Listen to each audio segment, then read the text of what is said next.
এখানে সবজিগুলো কেটে রেখেছি, আর এখানে মাছগুলো কেটে লবণ মাখিয়ে রেখেছি।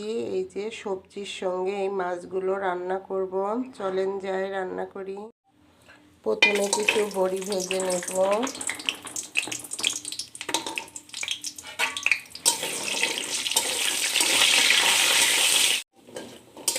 বড়ি ভাজা হয়ে গিয়েছে, এখন এগুলোকে আমি তুলে নেব।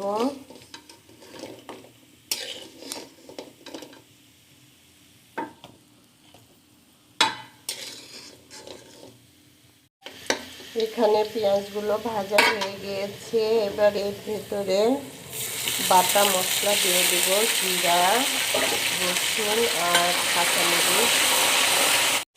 এখানে অল্প করে একটু পানি দিয়ে দেব।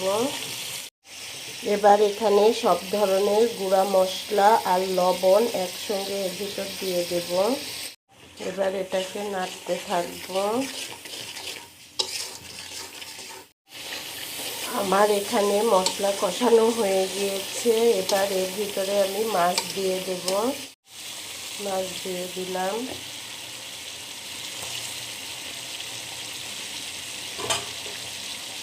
এবার এগুলো কষাতে থাকবো। কষানো হয়ে গেলে তুলে রেখে তারপরে সবজি দিয়ে দেব।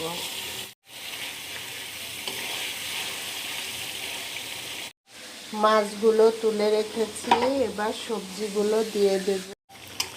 সবজিগুলো দেওয়া হয়েছে, এবার এগুলোকে কষাতে থাকবো। এখানে সবজি কষানো হয়ে গিয়েছে, এবার এর ভেতরে পানি দিয়ে দেব।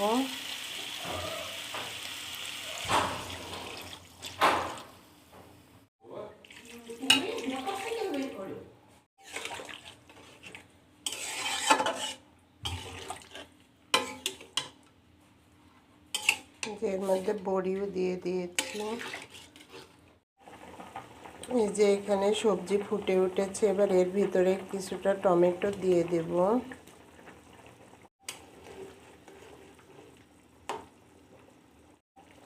ধোয়াতে কিছু দেখা যাচ্ছে না। এবার এর ভিতরে এই যে মাছগুলো কষায় রেখেছিলাম ওইগুলো এখন এর ভিতর দিয়ে দেব।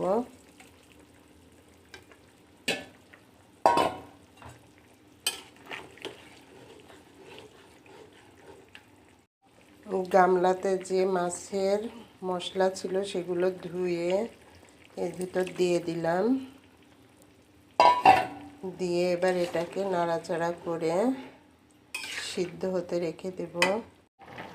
এবার সবজির ভিতর ধনিয়ার পাতাগুলা দিয়ে দিলাম।